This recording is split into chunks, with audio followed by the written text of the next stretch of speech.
항상 에코백 그러면 비닐봉지를 안 쓰려고 그다음에 이거 손 쏘고 있는 휴지 안 쓰려고 갖고 다니고 텀블러 갖고 다니고 용기도 갖고 다니고 그래서 이 가방이 이렇게 체력이 필요하고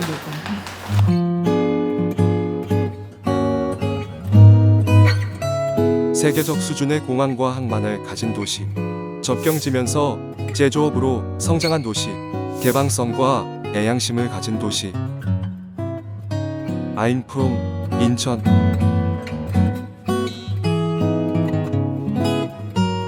이제 그 등단을 좀 늦으셨다고 했잖아요. 뭔가 이렇게. 근데 이제 이게 작가님 성격이 드러나는 부분인 것 같은데 어쨌든 뭔가 한우물을 좀 깊게 파시고 몰입을 이렇게 하시고 그랬을 때 이제 충분한 결과를 내는 이런 작가님의 특성을 보여주는 거라고 생각하는데 34살에 등단을 하셨고 그러면 이제 졸업하고 나서 10여 년간의 시간 동안 이제 꾸준히 계속 도전도 하시고 소설을 쓰면서 하셨던 거잖아요. 근데 이제 어떻게 좀 지내셨을지가 궁금해요. 아까도 잠깐 말씀해 주셨지만 그 시기가 되게 힘들 수도 있을 것 같은데 일단은 뭐 낮에는 어떤 뭐 다양한 이런 단기 알바나 뭐 이런 일자리들 어떤 일을 했고 그리고 또 어떻게 이제 소설을 쓰셨는지 그런 것들 그리고 또 그때 어떻게 좀 버티셨는지 궁금합니다. 네, 일단 낮에는 어쨌든 생계를 유지해야 됐기 때문에 이제 회사에 입사를 하고 이제 퇴근을 한 이후에 밤에 나는 무조건 A4지 한 장을 다 쓰고 잔다. 엄청 성실하기 때문에 지켰어요. 그래서 매일매일 A4 한 장씩을 썼고 그래서 사실 지금은 소설 쓰는데 다른 작가들은 사실은 굉장히 이렇게 그런 작가의 고뇌, 작가의 그 고통이 있잖아요. 근데 전 사실 그게 없어요. 되게 술술 쓰거든요. 제 생각에는 제가 이제 20살, 24살 이후로는 매일 쓰는 것을 습관화해버렸기 때문에 글 쓰는 게 사실은 말하는 것보다 더 편해졌어요. 그래서 원고를 굉장히 빨리 쓰고 제가 한 10년간 10권이 넘는 책을 낸 것은 이미 그때 숙달이 다 되었던 것 같아요. 네, 그래서 사실은 등단하기까지 기간이 굉장히 오래 걸렸지만 그렇게 오래 걸려서 뭔가를 이뤄낸 사람은 오히려 그 이후에는 조금 더 편안하게 조금 더 능숙하게 일을 할 수 있었던 것 같다는 생각이 들어서 저에게 필요했던 그런 훈련의 시간이라는 생각이 들고 그 밤에 한 장의 A4지를 쓰는 시간 저에게 너무 행복했죠. 그런데 이제 그 전에 딴 일을 해야 되잖아요. 보통 자기가 하기 싫은 일을 하면 못 하잖아요. 그게 조금 아쉬운 부분이긴 하지만 또 굉장히 운이 좋아서 좋은 사람들을 많이 만났어요. 제가 제일 첫 직장은 출판사였는데 거긴 좀 되게 금방 그만뒀었고 거의 첫 직장이라고 할 만한 곳은 노무법인 참터라는 곳이었어요. 노무법인도 사실은 사용자 입장에서의 일을 처리해주는 곳이 있고 노동자의 권익을 위해서 이제 좀 뜻있는 분들이 활동하시는 분들이 있는데 그 참터라는 곳이 지금 배동산 노무사님, 뭐 유성규 노무사님 이런 분들처럼 조금 뜻있는 지금 노조 활동하고 계시거나 이제 성균관대에서 수업 교수님으로 계신 분들이신데 이제 뭐라 그럴까 성숙한 시선으로 사회를 보는 눈을 가지신 분들의 일들을 제가 서포트하는 거죠. 저는 사무보조였으니까 전화 받고 그다음에 뭐 격리 업무하고 이러는 거였는데 이제 약간 느슨하잖아요. 그래서 제가 틈이 있을 때 거기서 몰래 소설을 썼단 말이죠. 소설을 쓰면 이제 지나가시다가 노무사님 슬쩍 보신 거예요. 그래서 아니 지금 이 모니터에 있는 글이 뭐냐. 그래서 막 장난으로 막 읽어주시고 제가 소설가 지망생이라 알았기 때문에 그래서 저의 입장을 조금 배려해 주시면서 제가 회사 생활을 할 수 있도록 이제 응원을 해주셨던 것 같고 그래서 제가 소설가가 된 이후에 없는 사람이라는 책이 노동자의 소설이잖아요. 그래서 근데 그 당시에 이제 배동산 노무사님이 공공노조의 정책국장인가 공공노조에 계셨어요. 그래서 제가 없는 사람 썼다고 패친이거든요 지금. 그래서 막 저 자랑하고 잘했다라고 칭찬해 주시고 유성규 노무사님도 패친이셔서 응원을 해주시고 해서 되게 반가워해 주셨던 것 같고 작가가 된다고 했는데 진짜 작가가 됐으니까. 그리고 그 다음에는 뭐 편의점 아르바이트를 할 때도 있었고 그때도 이제 밤에 하면 손님이 없으니까 이제 밑에다가 소설책을 놓고 손님 없을 때마다 소설책 읽으면서 지내고 조금 백화점 캐셔를 일을 하기도 하고 판매원을 하기도 하고 논술 강사를 하기도 하고 논술 강사 했을 때 저희 원장님께서도 제가 작가가 된 이후에 포스팅을 올려주셨어요. 연락이 끊겼는데 옛날에 함께 일했던 교사가 이제 작가가 되었다. 그러면서 제 책을 읽은 소감을 포스팅해 주신 것을 읽고 또 너무 반갑고 너무 감사했었고 그다음에 제가 가장 마지막으로 일했던 공간은 작은 것이 아름답다라는 환경 잡지사예요. 근데 그곳에서는 이제 어떻게 보면 지금 제가 쓰는 작품들이 그곳의 영향을 또 많이 받은 거겠죠. 이제 저는 물론 거기서 회원 관리를 하고 격리 업무를 보는 살림직이라는 사무보조역으로 이제 입사를 했지만 아무래도 함께 사는 사람들의 가치관이나 뜻에 영향을 받게 되잖아요. 일을 할 때 늘 사시사철의 변화에 대해서 이제 느끼시고 그 자연과 함께 사는 삶, 철 따라 사는 삶을 살고 계신 분이셨기 때문에 겨울이 되면 막 정화 이게 모카솜이야 그래서 진짜 모카솜을 막 보여주고 만지게 해주고 그다음에 제가 나도 소설가 되고 싶은데 맨날 이런 거 하니까 막 분통이 터져요. 이럴 때는 정화야 너 모든 것이 때가 있는 거란다. 그러니까 사실은 보통은 그럴 때 성공이나 이제 그런 자신의 경력 쪽으로 많이 상담을 해주잖아요. 진로 문제 같은 경우에는. 그런데 인상적이었던 게 부편집장님께서 저에게 정말 모든 게 때가 있어. 그러면서 아마 너가 지금 공모에서 떨어지는 거는 아직 때가 오지 않은 걸 거야. 이렇게 말씀해 주셨는데 그때는 나 지금 될 텐데 라고 무슨 말씀이세요? 라고 생각했지만 제가 작가가 된 이후에 그때 받았던 조언이 너무 값지고 소중한 조언이었던 거예요. 이렇게 현명하고 이런 지혜로운 이야기를 듣는 경험이 굉장히 소중하고 귀한 것이었구나라고 생각해서 지금도 제가 어제 이제 환경 강연을 했는데 그 강연에 가서 그때 잡지사에서 부편집장님께서 저에게 해주셨던 때가 있다라는 이야기를 인용하면서 이제 인간의 지금 때에 대해서 무감각해짐으로 인해서 이런 기후위기가 온 것이다라는 식으로 연결을 해서 설명을 할 정도로 내가 자연스럽게 매일 만나는 사람의 그런 가치관, 뜻에 대해서 지금 또 새삼 또 감사를 하게 되고 거기서 일하다가 한 1년 차 정도 됐을 때 등단이 되어서 이제 저의 길을 가겠습니다라고 하고 인사를 드렸고 제가 작가가 되고 한 10년 후쯤에 잡지사에서 저에게 청탁을 주셨어요. 그래서 작년쯤에 제가 이제 은행나무 안녕이라는 환경과 관련한 에세이를 제가 일하던 잡지사에 글로 실게 되면서 또 굉장히 감회가 새로운 거예요. 그래서 이런저런 좋은 인연들을 계속 이어가면서 작업을 계속 하고 있어요. 어쨌든 매일매일 A4 한 장씩을 쓰셨다고 성실히 하셨잖아요. 그게 이제 즐거운 시간이었겠지만 낮에는 어쨌든 돈을 벌어야 그러니까 생계를 유지하기 위해서 좀 꿈가는 어쨌든 지금 얘기 들어보면 다 그 작가님의 글에 뭔가 재료와 이런 게 다 된 것 같은데 그럼에도 뭐 그 당시에는 조금 힘들 수도 있을 것 같은데 뭔가 경제적으로 어렵거나 아니면 좀 이게 빨리 자리 잡지 못하는 것에 대한 불안 이런 것은 없었는지 조금 궁금해요. 경제적으로는 사실은 항상 어려웠지만 제 생각에는 엄청난 낙천성이 있고 어떤 물리적인 부를 제가 추구하지 않는 것 같아요. 그래서 내가 가난하다라는 점에 대해서 부끄러워하지도 않고 사실 제가 올해에 이제 여성의 자전 소설 쓰기라는 워크숍을 다른 일반 시민 여성분들과 함께 진행했었는데 그때 이제 커피숍이 아니라 작은 서점인데 굉장히 아름다운 공간이었어요. 근데 커피숍을 겸하는 공간에서 했는데 제가 그때 그 수강생들한테 이렇게 말했거든요. 사실 저는 커피숍에서 작업을 하는 작가의 모습들이 TV에도 나오고 실제로도 그런데 저는 커피숍에서 작업을 한 번도 해본 적이 없습니다. 좀 가난하기 때문에 5,000원 이상을 주고 커피를 마신다는 게 저에게 너무 큰 사치인데 여러분들 덕에 이렇게 커피숍에서 커피를 마시면서 진행하게 돼서 되게 기쁘다라고 이제 되게 솔직한 이야기를 했는데 그때 한 수강생께서 그 이야기에 너무 감동하신 거예요. 그러면서 하시는 말씀이 지금 이 시대에 자기가 가난하다는 이야기를 하는 것을 모두가 부끄러워하는데 선생님이 자기가 가난하다는 것을 부끄러워하지 않고 이야기하는 모습이 너무 멋있다는 거예요. 그래서 아 그렇구나 하고서는 또 놀랐었는데 그 당시에도 그렇고 지금도 그렇고 사실 저는 가난을 부끄러워하지 않고 사실 저는 제가 한국인에서는 사실 저는 근로 장려금을 받을 정도로 한국인의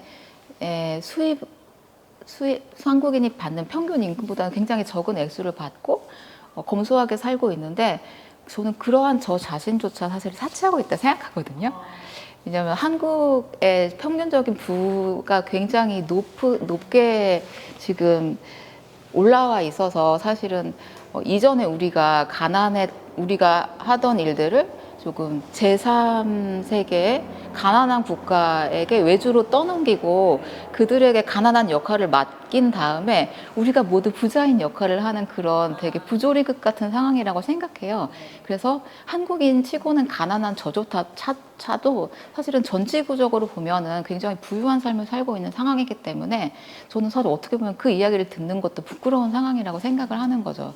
그래서 가난에 대해서 크게 부끄럽지 않고 그다음에 이제 더 중요한 것은 내가 가지고 있는 뜻을 지키는 것이라고 생각해서 저는 저의 삶이 늘 즐거웠던 것 같아요. 그래서 어렵지 않게 이런저런 고난들을 그냥 시기들을 잘 버텼던 것 같고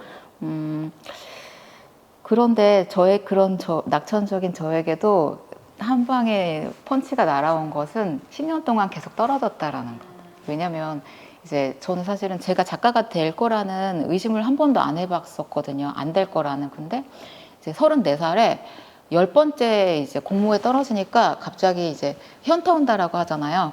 이러면서 내가 혹시 헛된 꿈을 찾아서 10년 동안 상황이 아닌데 망상에 빠져 있었던 걸까? 라는 그런 두려움이 갑자기 생겨서 나 포기해야 되나 봐. 10년 했는데 안 되면 그건 아니다. 이런 생각이 딱 들었어요. 그래서 되게 중대한 결정을 이제 할 때가 왔구나. 이제 밀고 나가는 때도 있지만 한번 돌아봐야 될 시기야라고 해서 포기하려고 했었거든요. 근데 그때 갑자기 옛날에 같이 하평회 했던 같은 지망생 친구에게 쪽지가 날아온 거예요. 근데 너 문학 동네 최종심에 올랐으니까 한번 봐봐 이렇게 온 거예요. 그래서 그날 작은 것이 아름답다 해서 업무 보고 있다가 퇴근하고 이제 서점에 가서 문학 동네를 열어봤을 때 원래 이제 최종심에 오르면 오른 두 작품에 대해서 좀 두 작품을 이제 거론을 해주고 이제 당선된 작품에 대한 칭찬을 해주면서 이제 평가를 해주면서 이제 심사평이 올라오는데 심사위원 한 5-6분 중에 딱 한 분께서 사실 보통은 모두가 다 이제 당선작을 칭찬해주는 글을 격려해주는 글을 올리거든요. 그런데 지금 안녕 주정뱅이라는 굉장히 인기 있는 소설을 쓰신 권여선 선생님께서 최정화에게 나는 글을 쓰고 싶다라고 해서 그 전체 심사평을 다 저에게 메시지를 주셨어요. 그래서 나는 당신의 글을 응원했고 이 글이 더 좋다라고 생각을 해서 끝까지 밀었으나 떨어졌다. 너는 조금 더 노력해서 조금 더 삐뚤게 나아갔으면 좋겠다. 계속 글을 써다오. 이렇게 메시지를 주신 거예요. 그래서 제가 그 글을 읽고 이제 서점에서 갑자기 다리 풀리는 거예요. 그래서 주르륵 주저앉아서 그때 들었던 생각은 내가 계속 써도 되겠구나라는 엄청난 희망이었고 그래서 계속 포기하지 않고 글을 써서 그때가 아마 몇 개월 지나지 않아서 한 3개월 뒤에 바로 창작가 비평사 신인상에 당선되어서 바로 이제 등단하게 됐죠. 그래서 사람들이 버티다가 거의 될 때쯤에서 많이 혼란을 겪잖아요. 근데 그때 조금만 더 밀고 나가면 자기가 원하던 그런 길을 무사히 갈 수 있지 않을까 이런 생각이 들고 있어요. 저도 갑자기 약간 소름이 돋았는데 이게 참 글 쓰는 게 쉽지가 않잖아요. 저는 물론 이렇게 상상력이 필요하지 않은 어쨌든 그런 글을 쓰지만 저는 이제 그 작가님이 이렇게 글 쓰는 것에 스트레스를 받지 않고 그러니까 마감에도 그런 스트레스를 받지 않으실 것 같은데 그게 너무 그때 그 10년간 매일매일 쓰면서 단련하신 그때의 그 힘으로 지금까지 지금 작품 활동을 하고 있다라고 볼 수 있을 것 같은데 정말 그 시기가 당시에는 그래도 낙천적으로 보내셨지만 그래도 탈락의 이런 힘듦이 있었을 것 같아요. 근데 이제 지금 되돌아보면 이제 그 시간이 꼭 필요했다라고 보시는 거죠. 네. 그 약간 어떤 100시간인가? 100만 시간인가를 채우면 어떤 일에 되면 굉장히 능숙해질 수 있다라는 이야기가 있잖아요. 그래서 저는 등단하고 나서 이제 그런 힘든 시간을 보내는 게 아니라 등단 전에 이미 그걸 겪어서 조금 더 활기차게 자신 있게 작가 생활을 할 수 있었던 것 같아요. 그럼 등단 이후에는 진짜 즐겁게만 글을 계속 쓰고 싶은 글을 쓰셨겠네요. 근데 심지어 이제 작가들이 펑크를 내거든요. 마감이 왔는데 작품이 안 나오는 경우도 있어요. 근데 저는 펑크를 낸 적이 한 번도 없고 보통은 작가들이 그 마감일을 지키지 못하거든요. 1주, 2주를 더 달라고 해요. 근데 저는 항상 칼같이 마감일을 지켜서 넘긴 적이 한 번도 없어요. 그래서 글 쓰는 것이 어렵다고 안 하면 작가들에게 욕을 먹을 수도 있는데 저는 사실은 말하는 걸 더 어려워해요. 말할 때 더 긴장하고 그때 엄청 전화할 때 떨었었는데 이제 아무래도 글을 더 많이 쓰다 보니까 글 쓰는 게 편하고 말할 때는 말하는 기회는 조금 더 없으니까 말하는 게 더 보통 사람들 말하는 걸 편안하게 생각하잖아요. 그런 마음으로 저는 글을 쓰는 것 같아요. 이게 그때 A4 한 장을 매일 썼다고 하셨는데 그게 원고지 매수로 하면은 한 몇 매 정도 될까요? 7회 정도. 그럼 하루에 7회 정도를 쓰고 매일매일 쓰셨다는 거잖아요. 그렇죠? 그게 매일매일 뭐 단편 소설 이런 거였는지 아니면 그 장편 소설을 이렇게 연재하는 식으로 이렇게 이어서 써서 나가셨는지가 좀 궁금한데. 그때는 단편 홍보를 했기 때문에 단편 소설을 한 장씩 썼어요. 매일매일. 그 처음에 그 첫 소설 이제 단편집 보면은 그 제가 진짜 구두가 너무 감명 깊어가지고 이제 판비치도 그렇고 강렬한 작품들이 모여 있는데 이제 여기에서는 어떤 좀 이야기를 하고 싶었을까요? 모아놓고 보니까 대한민국의 스위트홈이었던 것 같아요. 그래서 구두 같은 작품, 구두를 사실 사람들이 굉장히 좋아하는데 구두에서 보면은 어떠한 안전한 가정이 있고 그 가정에 도우미로 들어온 사람이 이 가정에 약간 위협이 되는 존재처럼 그려지잖아요. 그래서 사실 지금 한국에서도 외국인 도우미들을 오셔서 도움을 주시고 계시고 그들과의 우리와의 관계를 가 약간 우화적으로 비유적으로 담겨 있다라는 생각이 드는데 제가 그 소설을 쓴 것은 물론 제가 실제로 면접을 보러 갔을 때를 힌트로 얻어서 쓰긴 했어요. 제가 과외 면접을 보러 갔을 때 저랑 나이가 굉장히 비슷해 보이는 분께서 이제 저를 면접을 보시고 그리고 제가 그분의 집에 들어가서 아이들이 있을 때 이제 과외 면접을 보았고 약간 그날의 어떤 받았던 이미지 그리고 그 굉장히 따뜻하고 안정된 집에 나는 그 집에 일을 하러 들어가서 면접을 보는 상황에서 힌트를 얻어서 이걸 도우미로 바꾸고 물론 그 다른 상황도 밥 먹고 이런 것 다 꾸며낸 이야기지만 거기서 힌트를 얻어서 썼고 책을 다 엮고 났을 때는 판비치 같은 경우에는 한국인이 여름 휴가잖아요. 한국 가정에. 그런데 어딘가 부자연스럽고 다른 선진국에 흉내를 내고 싶어하는 그런 모습들 약간 그래서 우리나라의 한 가정의 모습을 조금 다른 면에서 바라보자 라는 나름의 전체적인 그런 하나의 틀이 있어서 그 각각의 소설들이 조금 더 다양한 결로 재미있게 읽혔던 게 아닐까. 우리가 살고 있는 일상을 조금 풍자적으로 바라보면서도 좀 사람의 마음을 세심하게 묘사함으로써 읽는 재미도 있고 그래서 제가 그때 오가닉 코튼 베이브라는 작품을 그때 기자분께서 인터뷰하시면서 자기 얘기 같다는 거예요. 그래서 우리가 자기 안전한 밥상을 지키기 위해서 약간 신경성적으로 구는 모습 주부들의 그런 것들이 그 작품마다 이제 다 달라 보이지만 한국 가정이라는 한 집의 단면들을 묘사하고 싶어 했던 것 같아요. 그 오가닉 코튼 그것도 제가 사실 제가 휴가 가는 길에 다 읽어야겠다 하고 이걸 다운받아가지고 제가 막 비행기에서 봤는데 너무 재밌는 거예요. 그래서 잠을 자려고 했는데 그걸 계속 읽었거든요. 그 작가님 소설을. 그래서 갑자기 말씀하시니까 생각이 났는데 저도 저의 모습 같다고 생각이 들었거든요. 그리고 일단 맞아. 그리고 그 다음에 이제 첫 장편 소설 없는 사람을 쓰게 되셨는데 그게 이제 잡지 연재를 해서 묶어서 이제 소설로 내신 거잖아요. 요거는 어떻게 없는 사람은 좀 어떻게 쓰셨는지. 사실은 제가 패트리샤 하이스미스라는 작가를 굉장히 좋아하고 태양은 가득히라는 작품을 되게 좋아해서 여러 번 읽었는데 저는 그래서 약간 재미있는 범죄 소설을 쓰고 싶었어요. 근데 제가 좋아하던 소설들은 사실은 굉장히 지능적인 어떤 범죄인이 있고 그것을 추리 형식으로 풀어내는 그런 약간 장르물을 되게 좋아해서 그런 식으로 쓰고 싶었는데 제가 막상 그 글을 쓸 때 우리나라에서 쌍용차 사태가 일어났어요. 그래서 되게 줄지은 자살 소식을 들으면서 제가 그때 들었던 생각은 지금 한국에서 일어나는 범죄는 어떤 개인에게 과하는 그런 지능범이 아니라 사회가 기업이 개인을 죽이는 그것이 진짜 범죄다라는 생각이 들어서 그럼 그 이야기를 쓰는 것이 소설가의 책무다라는 마음이 들었었고 그래서 이제 쌍차 관련한 자료들을 찾아보고 공부를 하면서 그 기업의 횡포에 목숨을 잃으신 쌍차 노동자분들을 기리는 기억하기 위한 그런 소설을 구상하게 되었고 아무래도 조심스럽잖아요. 그러니까 제가 직접 만나뵌 것도 아니고 내가 경험한 것도 아니고 이랬을 때 또 깊이 있게 다룰 수 있는 그런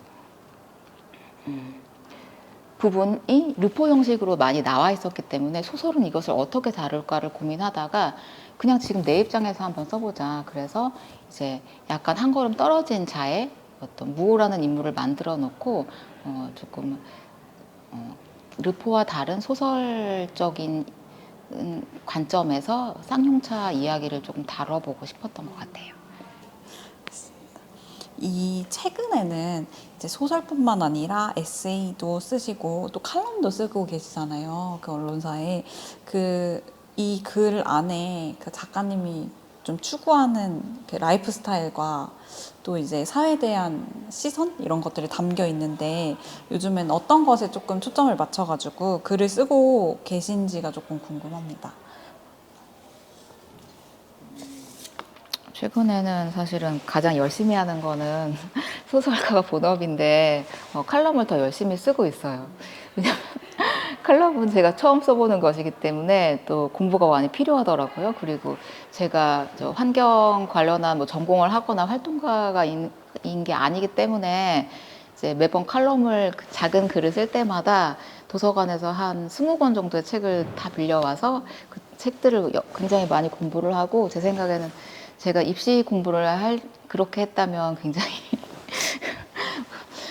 뭐 전국 수석을 했지 않을까 싶을 정도로 제 인생에 사실은 지금 가장 공부를 열심히 하고 있고 환경 공부를 하면서 한 달에 한 번 환경 칼럼을 쓰는 것이 올해 저에게는 가장 즐거운 그리고 가장 열심히 하는 열정을 갖고 있는 일이고 환경 칼럼을 쓰고 또 환경 소설을 쓰고 있고요. 그다음에 청소년들 혹은 성인을 대상으로 환경 강연을 많이 하고 있는데 그러면서 제가 많이 마음이 바뀌었던 것 같아요. 사실은 그 전에는 조금 더 예술가 틱했었어요. 뭐 음악이나 뭐 그런 다른 미술 같은 다른 예술 과목에 대해서도 굉장히 관심이 많아서 직접 배우기도 하고 책상 생활자 요가 같은 경우는 제가 그림을 직접 그렸었거든요. 그리고 뭐 막 음악 막 배우는 것도 하고 이런저긴 어떤 감각들을 익히는 것을 되게 즐거워하면서 노력했었는데 최근에는 지금 이 시기의 소설가는 감각적인 소설보다는 대중들에게 이 사회의 시급한 문제를 알리는 것을 더 우선시해야 되지 않을까라는 판단이 들면서 제가 급선회를 했어요. 그래서 사실은 제 지극히 내성적인이라는 책이 가장 인기가 많고 지금까지 사랑을 많이 받는데 개인의 심리를 묘사를 했을 때 많이 위로와 공감을 받으시는 것 같아요. 그래서 그랬다가 저는 사실 최근에 약간 사회풍자와 SF 쪽으로 방향을 틀면서 저 자신이 소설에 대한 생각도 많이 바뀌었고 저 개인도 많이 바뀌었어요. 저는 사실은 더 지극히 내성적인 이잖아요. 제목이 더 내성적이었고 이렇게 뭐라 그럴까 강연을 하거나 작가가 글만 쓰지 왜 뭐 워크숍을 하고 강연을 해야 돼 이런 입장이었다가 이제는 내가 사람들에게 알리고 싶은 너무나 급한 일이 메시지가 있는 거예요. 그래서 강연 좀 어떻게 하면 안 될까요? 이렇게 부탁도 하고 그 자리에 가면 되게 열정적으로 이제 사람들을 만나고 이야기하는 모습을 보면서 아, 나에게 이런 모습이 있었구나 깜짝 놀랄 정도로 전혀 다른 사람이 되었고 예전에는 정말 나를 뭐라 그럴까 숙련시켜서 되게 원숙한 아름다운 글을 쓰고 싶었는데 지금 그렇진 않아요. 지금은 내가 소설가이기 때문에 소설가의 자리에서 내가 이 사회에 할 수 있는 의무를 다하고 싶다는 마음이 더 커요. 그래서 최근에는 이제 기후위기 작가 행동이라는 모임을 만들어서 소설가, 시인, 평론가들과 함께 이제 뜻을 모아서 이번에 9월 7일에 기후행진에 함께 참여했고 우리가 다 같이 이제 헌 이불이랑 옷가지를 모아서 깃발을 만들었어요. 커다란 깃발 만들어서 작가들이 함께 사실은 작가들이 되게 내성적이어서 거리에 나가기 다들 저하잖아요. 같이 나가고 그다음에 지금은 이제 줌으로 기후위기 창작 수업을 지금 기획해서 5명의 작가들이 올해 말에 기후위기 소설 이렇게 씁시다라는 내용으로 같이 연속 강연을 준비를 하고 있고요. 그다음에 또 그 외에도 같이 뭐 환경 에세이를 출간하는 기획회의도 잡혀 있고 굉장히 어깨가 무거운데 열정을 가지고 활동하고 있어요. 에서는 이제 용기를 가지고 가면 이제 알맹이 맛이 있거든요. 지금 이게 가슬린 통인데 백육을 가져가서 덜어서 저울로 재서 한 3,000원 정도에 담아오면 그러니까 액션이 좋다. 립스틱도 파는군요. 이거 말고 또 있나요? 항상 에코백을 가지고 에코백 추가 에코백을 또 가져가. 예, 비닐봉지를 안 쓰려고 그다음에 이거 손수건은 휴지 안 쓰려고 갖고 다니고 텀블러 갖고 다니고 용기도 갖고 다니고 그래서 이 가방이 이렇게 그래서 비닐 테이프를 안 쓰고 종이 테이프를 쓰고 장바구니도 가져가면 2개씩 갖고 다니고 이렇게 내가 무거운 가방을 짊어지고 다니는데 항상 제가 강연할 때 하는 얘기는 이렇게 저는 자연 상하기 때문에 감수를 하고 배낭을 들고 다니는데 되게 이렇게 노력하지 않아도 만약에 정부에서 당장 내일부터 규제를 해준다면 우리가 이렇게 힘든 고생하지 않아도 자연 되살릴 수 있다. 정부에는 꼭 정책을 바꾸어서 기업에 규제를 해서 플라스틱과 쓰레기, 원자력 발전 이러한 경제성장만을 추구하는 정책을 멈춰주세요. 라는 메시지를 꼭 드리고 싶습니다. 제로 웨이스트 삶이 쉽지 않은 것 같아요. 어깨에 가방의 무게만큼이나 짊어질 게 많아서 체력이 필요한 거죠. 이 용기는 보통 그럼 언제 쓰세요? 반찬 오늘 사가려고 다 가지고 나온 건데 빵 사가고 싶을 때는 조금 더 큰 박스 갖고 나왔고 그날 뭐 살지에 따라서 용기도 갖고 해서 그냥 세트로 갖고 다니면 쓰레기를 배출하지 않고 있습니다. 네. 이제 함께 살고 있다고 했는데, 그러니까 집사 생활을 지금 거의 1년 넘게 하셨나요? 좀 됐다고. 반려묘는 13살이고 네. 13년 동안 이제 그럼 되게 길게 하신 건데 그러니까 어떠신가요? 이 생활은?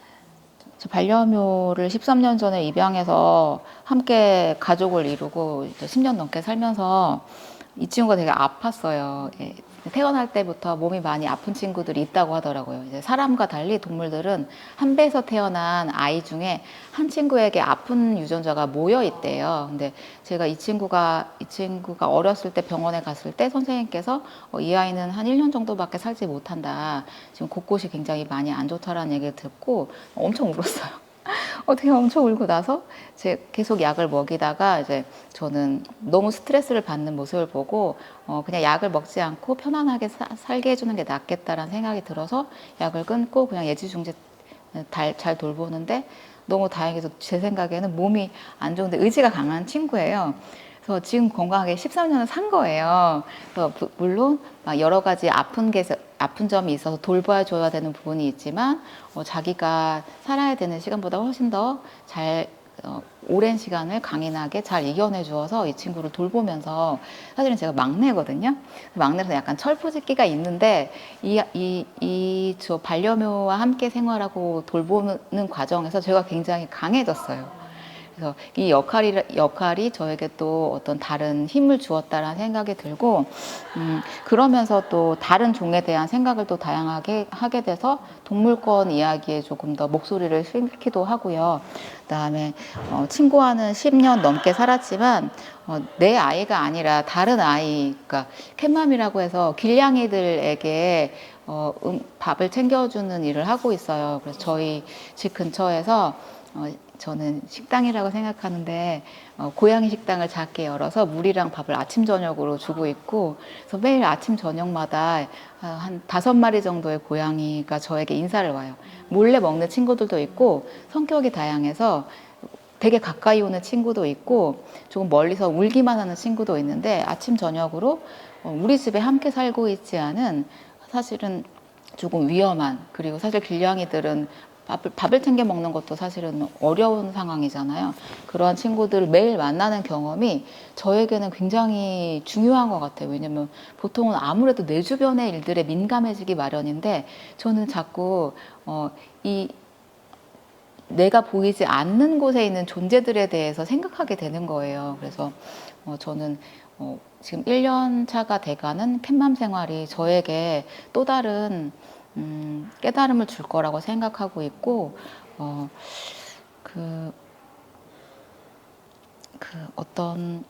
어떻게 보면은 저는 우리 한국인들의 어떤 좀 아쉬운 점은 사실 정이 많은 사람이고 되게 정서적으로 풍부한 성향을 가진 민족임에도 불구하고 내 가족 챙기기에 급급해 있는 모습들을 많이 보게 되는데, 사실은 저도 한국인이기 때문에 다 그렇게 따라가게 되잖아요.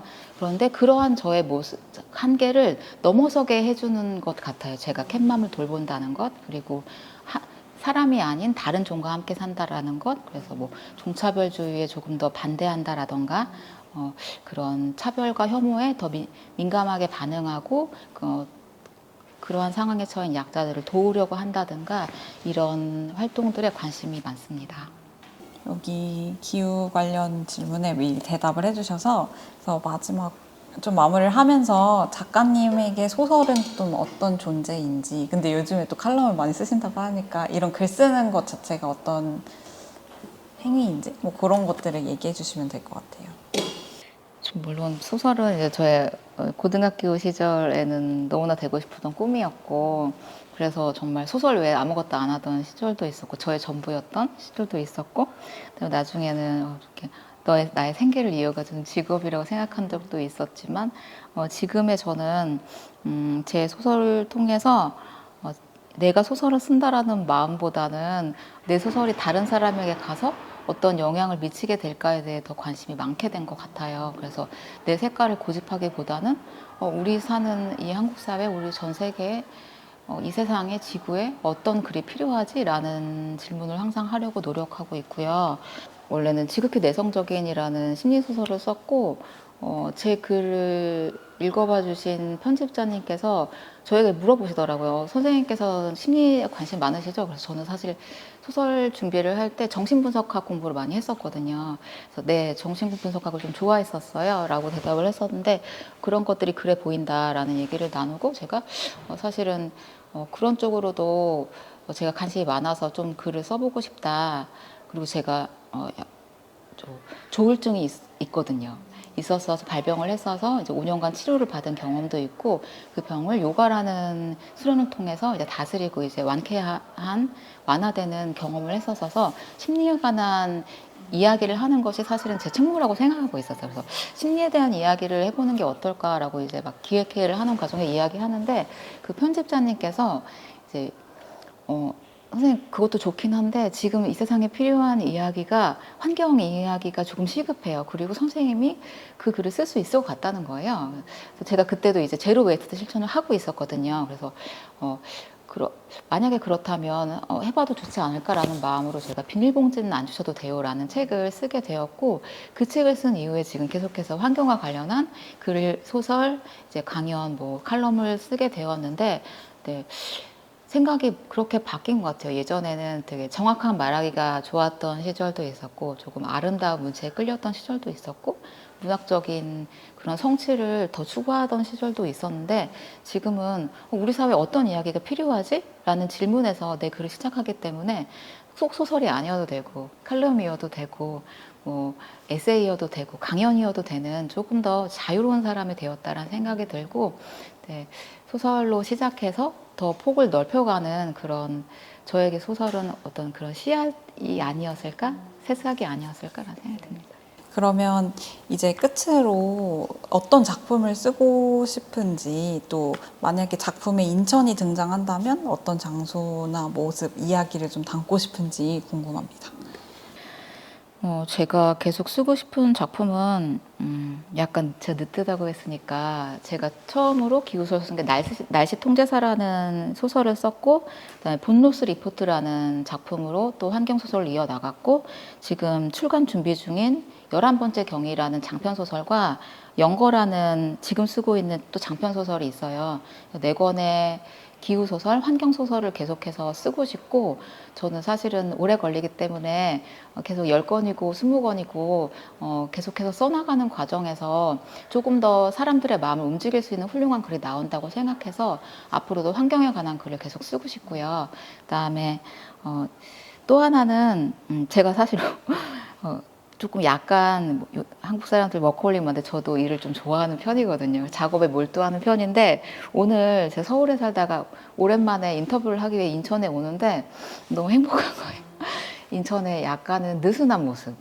서울은 빽빽하고 건물들이 높게 올라와 있고 자동차들이 굉장히 많은데, 제가 이제 동인천역에서 딱 내려서 걸어오는데 일단 건물들이 낮기 때문에 마음이 굉장히 편안해졌고, 지나가는 사람들의 느슨한 걸음걸이, 건물들의 이제 막 되게 개성 있는 모습들을 보면서 내가 물론 사회에 필요한 책을 열심히 쓰는 것도 좋지만 한 명의 인간으로서 이런 쉼을 갖는 것도 되게 중요하고, 지금 현재를 향해 막 미래를 향해 달려가는 것도 중요하지만 과거를 돌아보는 일도 필요하겠다라는 생각이 들었고, 또 무엇보다 지금 여기가 제가 다녔던 고등학교인데, 이제 인터뷰 전에 선생님을 만나면서 되게 행복했어요.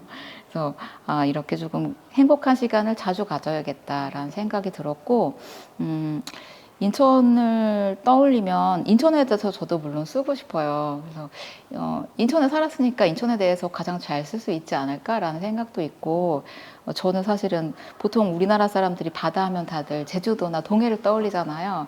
그리고 파란 바다. 사실 저는 파란 바다를 봤을 때, 제일 처음 동해 봤을 때 바다 파란색이야? 약간 너무 거짓말 같아.